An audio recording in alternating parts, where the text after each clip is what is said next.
Now they know everything about you. And you gave them what they needed. You volunteered it. You willingly gave it away. You were asked and you said yes. Even if they didn't ask all the questions, you gave them all the answers. You opened your heart for the masses. And when you didn't hear what you wanted, you limped away into the darkness and the small, tiny cracks and holes afforded you by the walls we construct around ourselves. Walls we built to keep them out. Walls that keep out the wolves, the hounds, the churls, the lichens, the beasts of burden, the creepy crawlies, the icks, the gross, the absurd, the different, the vile viruses, the judgments, the angels and the demons. The ones we aren't sure of, the hopeful and the hopeless. You build the walls to keep them out. You built the walls out of your hopes and dreams. Use the mortar given to you by the ones who broke your heart, and you say you build it out of the dangers of the world, but who is the danger? What is the danger? How do you tell? In the thinking of what dangers lurk in the recesses of the world, you broaden your definition, and all of a sudden everything that isn't yours, that isn't your future, that doesn't fit your description of good and righteous or perfect or desirable, you put in that little list and you add it to the reasons you need to build a big old damn wall around you. Fuck the need for shelter. Fuck the need to keep you warm in the winter. The shelter is there for you all the time. Now you have built your wall. Built your walls with windows aplenty because you need to see the sunset in order to remind you that the end is just as beautiful as the beginning. And let's face it, if you don't see the sunrise, not because you don't want to, but who can be expected to be up that early? After being up all night attacking, judging, blaming, reading, caring artificially, assaulting wholeheartedly, seeing and regretting old flames that seem to burn in a different place now, up all night regretting saying no to that one acquaintance, and now you have to see them having a wonderful time, and you swear to yourself you will live your best life, but just because it's the best version of what you think your life will be. But it's not your best life. It's someone else's version of life. You can't blame yourself for not being as cool as them. I don't. Who says they're cool? After all, why aren't they in their walled fortress? They're out there opening themselves to the dangers of the world, or maybe that's their rendition of a wall they built with nifty little wheels on it to drag it around from place to place, showing the world just how adventurous and cool they are as they're out there trying to get all the thumbs up and the hearts and all the other fucking buttons you can fucking press to let people know you see them. They're seen. They have a presence. You see them. But you haven't seen them. You saw a version of them, a version they make you see, a version they have curated like a gallery, crafted to sell you a memory, an interpretation, crafted like a crafty lady selling you a blanket she made because her kids don't call her anymore. She served her purpose, and now you are expected to help her find meaning or joy. She didn't birth you. But someone must care, right? Someone has to help. Someone must care about the lost and the broken and the empty. But why you? You didn't break them. You didn't abandon them. You didn't deny them. The ones you did that to were adopted long ago by others and their walls. I'm not sure about you. I can't say for certain, but as far as I'm concerned, as far as my third eye can see, I like my walls. In fact, I may even be inclined to say the other L word. The scary word that has so much depth of feeling, but is so often thrown around because of the artifice of its meaning and the false intention of its user. Or maybe because they aren't linguistically practiced. But I'll say it. I'll say the word. I love my walls. I can't help but love my walls. They are strong and sturdy. I have pictures hanging on them, screens on them, memories etched in their stone. I've got myself a display that cavemen would adore. I've told my story in its various versions on my walls in different colors and hues, infused with tapestries of characters I've forgotten about. Walls are strong, but they seem hollow with the emptiness of the stories on them. I've forgotten about them all. They aren't real to me anymore. They forgot about me, so I forgot about them. Now they are ghosts of the past. So distant it's less of a memory and more a myth. I don't have pictures of myself. I don't have memories up there. I know what I look like. I know my past. I think I know my past, but maybe it's all a construction of my mind, a series of illusions and misinterpretations I fabricated to fill my walls so I don't have to have a plain, empty surface staring back at me with its beady little fuck-off eyes. I don't know what other people think or what they remember, so maybe, just maybe, my memory of them is not the truth. And when we were together, we were living a beautiful lie. We all chose to believe that beautiful lie because we didn't want to get touchy about our feelings. No matter what, I guess we were together. I mean, memories can't be made alone. I don't have the chance to capture my loneliness in a frame, but it's all around. It's my shadow on the wall. It's the echo in the night when I have a nightmare that feels real. I look out the window and see the empty street, longing for noise, sounds, gestures, and signs of humanity in the wilderness of the outside. I need it, I want it, but I don't dare go outside because my walls are way too strong. We lock ourselves in. It's all locked, always locked for safety, protection. We feel safe in our lies and illusions, don't we?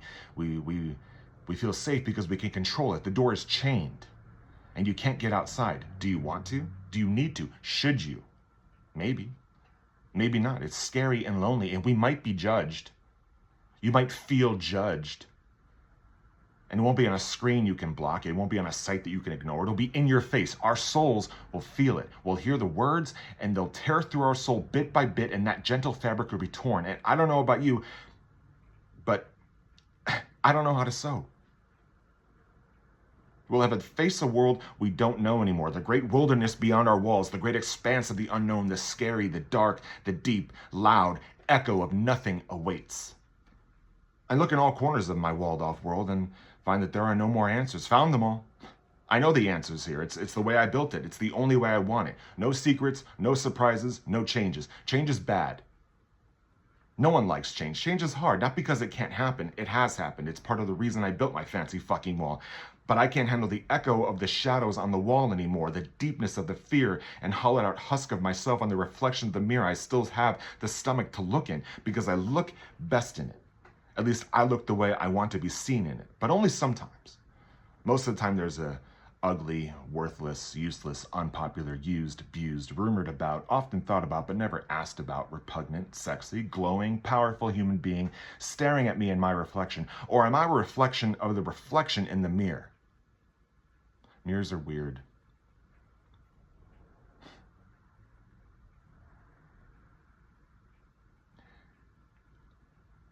I can't confirm it, but I still have my reflection. I still see it in me. I still see it out there in the world. I mean, mirrors are weird, like I said. They can steal souls, but I can't confirm it, and I still have mine. It's the thing I feel in my body when I'm awake. I see that beautiful, repugnant, strong, floundering mystery of a man looking back at me and reminds me I need to see another person. Not just what I see, but who do I see? I need to expose myself, not in the, oh, he whipped out his dick in front of a kid kind of exposed, but more of like a soul-searching, here's everything, now don't judge me, kind of soul-searching, exposing. At least that's what I think I need to do. I'm looking for it. Looking for the chain to the door. My mirror will only tell me what I see. I need the reflection of a pond or a screen out in the danger land beyond the wall to see if it's the same reflection or if it changes. Also, it's getting stuffy in here. I don't like it in here anymore. It's lonely. Definitely lonely. It's an echo chamber of impending death. I need to get out, so I look for it. It's there somewhere hidden under the dust and the skin flakes and the dried up me fluids. It's there. I found it. It's patinaed, it's rust, it's tough, it's awful, it is gross, but gross because it is my fault. So I take a deep breath and unlock the chain and I move it and the door opens. And that smell hits. The outside smell. The outside. What is that smell? It's like grass and trees and exhaust and perfume. And is that lemonade? If it is, I won't get any. Not because a cold glass of lemonade doesn't sound good. It's because those kids that made it are doing it like kids used to when we were their age. But innocence has changed, and so they must have a different reason for doing it. An ulterior motive. Identity theft. That's it. That's the ticket. They want to steal my identity. No, they want to cut me and steal my money. They want a video of me walking past them, and then I'm the asshole human who doesn't care about children. My family and friends call me a monster, and they doubt that I ever even had a heart to begin with. Not because they think that, but because everyone else commenting does. And to disagree with the populace makes you a monster, and there aren't enough cells in monster jails for all the fucking monsters. So I walked the other way, the opposite direction. And now I remember my walls. I remember why I chained myself in my prison fortress of solitude. Out here, even if I wanted to, I can't get any fucking lemonade. I don't want the lemonade because I don't want to deal with any of the possible fucking fallout of that decision, because it's all the people know how to do anymore is fucking blame, insult, belittle, question, judge. And if they just use some of that energy to do anything in the opposite, use some of that energy to just, I don't know, fucking care, fucking smile, just fucking smile. Damn it, all I want is a smile, and those lemonade fucks aren't gonna smile. So I turn my head and I move down the street. The street that takes us to work. But this time, it isn't a journey to earn a wage and be used for my appendages. Instead, it's just to go outside for a stroll. A stroll. Who does a stroll? Why am I strolling? Am I hunting for prey? Spying on the neighbors? What is the motive? Do I need one? No, I don't fucking need one. I don't need a fucking reason to stroll. I'm a goddamn fucking human being, and I have the ability and right to wander the fucking earth if I want to. Not just doing it is also an option, but if I wanted to, I can. If they need a reason, they being the ubiquitous they, the descriptor that identifies the masses, the artificial civilization that we've built, so fuck the they. Go for a stroll. Go for a stroll, and ignore those lemonade makers, because it's probably not even really good fucking lemonade. It's probably a lemonade they bought, and they bought a table and a banner. Not they, the young fucks, but their owners, the parents. The parents bought the lemonade because they don't want people to think they can sue if they get sick from it. They say, no, you have to sue the international, multinational conglomerate, the one that pretends to care while they poison us company.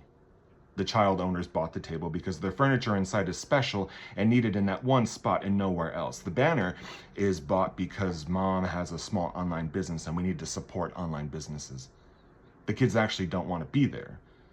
They don't want to sell the shitty fucking lemonade. Their moms or dads, whatever the fuck, wanted them to so that they can post about their children being so boss, so self-starting, such an inspiration, so the people their age at their own so-called institutions of learning will feel bad because they don't have the startup skills and seed money, and now their parents are the fucking heroes because they actually care about their kids when it's no one's place, especially yours, to judge them or their parents. I mean, fuck. I just don't want any fucking lemonade, and now after I have thought all of this, I wonder why I left my beautiful, loving, protective walls. I don't even like lemonade. Then I remember why I put up the walls, the continuous barrage of bullshit from every conceivable fucking angle. But it wasn't always like that. My walls were not there. If they were there, they were simple reinforcing structures. There because I'm human and they kind of have to be there for survival. Sitting on my foundations, watching the world go by, I feel the sunlight on my face. The smell of the world around me is stunning. I feel every touch, every temperature change. Hypersensitivity abounds around me. It makes me up. It's the seemingly open state I've allowed them to enter my innermost. And you did too. Your cathedral, your holy of holies. Not your special sexy bits, but rather the muscle that beats and pushes blood around your body. It's technically a muscle, but it makes you feel. It shouldn't have such power over you. It's just an organ, but then again, your bladder can ruin your night, so why can't your heart ruin your life?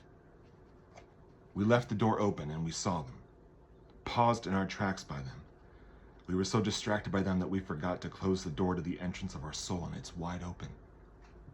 I can feel the world rushing in. It's overwhelming. It's intrusive. It's heavy, hot, cold, blistering, destructive, smart, sophisticated, and utterly frightening. This bad old spinning world has seen the door open, and I let it in because they came with it. We beg and plead for a full moon just so the light can fill our eyes so we can see the depths of the ones we love. The touch of their skin is enough to send millions of volts of electricity to our heart, powering us up to take on the endless struggles that hurl themselves at us. They make the chaos around us seem to be controlled, or at least vaguely understandable. And we realize we have found our missing piece. We found that other particle that spins like us, stops, starts, changes direction simultaneously across fathoms of space and time. And we know they will always be there, always connected to us. And we know if we had to, they could help build a wall around us both. A mighty castle, a fortress. So we fall deeply, unchained into the chasm. We can't help but launch ourselves into it. And when we hit the bottom, we look over. And they aren't there. They aren't there. They're missing, gone, not seen. Are they invisible? Are they hiding? Is it a game? Is it the first game you'll play together? Is it... But it can't be, because games are supposed to be fun, not frightening, not empty. Games are not heavy, inducing a heaviness that weighs us down to the bottom of the sea. It's no game because it's dark. It's always light with them. It's always full of light. It's glowing, but now it's dark. We can't see. I can't see anything. The lenses are off. Nothing makes sense. The loss we feel is huge, huge like the hole we just fell into, and they aren't anywhere around. They abandoned us. They let us jump into the pit. They deceived us. They tricked us. And then they abandoned us. Why? Why wasn't I good enough? Why wasn't I worth their time? Weren't we worth it? Why did they leave? Why? That muscle in the chest begins to beat and drown out the sound of the echo around you, and all I hear is my heart crying out for help. Help! Help! Help! It's all we can do. It's all I have the strength to say. You screamed and we shout, and I collapse on the floor of the pit and search in vain for the hand to hold to save me from the empty space, not even thinking about the way out. Is there a way out? Why are you alone? Why am I in the pit without your light? Where are they? Where did they go? Why did they jump? And now at the bottom of the chasm, alone, cold, scared, lost, confused, angry, frustrated, eclipsed, a history on the cave wall, a myth you'll hear in 1,000 years. You are the past. Your particle is gone. No sign of it. Now you're a single particle floating in space, attached to nothing. No form, no structure, alone. And you climb out of the hole, beaten, bloody, bruised, shivering, and confused, and desperate for something you don't know why, and you remember fondly your walls. You crawl back to your foundations, and you set to purpose. You build your wall, then the next one, then the next one, and the next, and now you sit. You sit in your comfort, your castle on the ground, your walls are up, and you're safe. You didn't know why you built them after you seeing them, and you realize that there was never a time in your memory you chose to revisit where they were, because we made them, we built them. You saw the world, and you tried. But eventually, as time passes and the sands shift, you see the walls of your prison. You will see your self-imposed exile as a curse, just like me. Just like that useless husk of meat and bone reflected in the mirror. We're the same. Our walls are a scourge put upon us by our broken, bleeding muscle in our chest, and we will unchain our door and we will try again. Not because some speaker or God or movement told us to, not because our particle is out there waiting, not because of any interpretation or rational exercise, but because something in our soul, that intangible, invisible, all-powerful thing you feel rattling around inside of you, whispers in your heart, go. And so you do. We go because we are excellent wall builders and we can build them again. We go because while the world goes around us and all of its fools and hate don't make any logical sense to us, we know we have to walk. We have to travel, sojourn, continue on, because the thing that makes you you, the you that makes you give a fuck, that gives you a purpose, that gives you that constant irritation, the thing that inside of you makes you go, is hope. It's hope.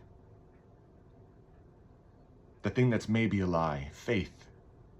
Faith in our potential, hope and our wall building skills, because we are still a particle of matter that matters in the grand scheme of this little thing of existence, and we can't help but keep going.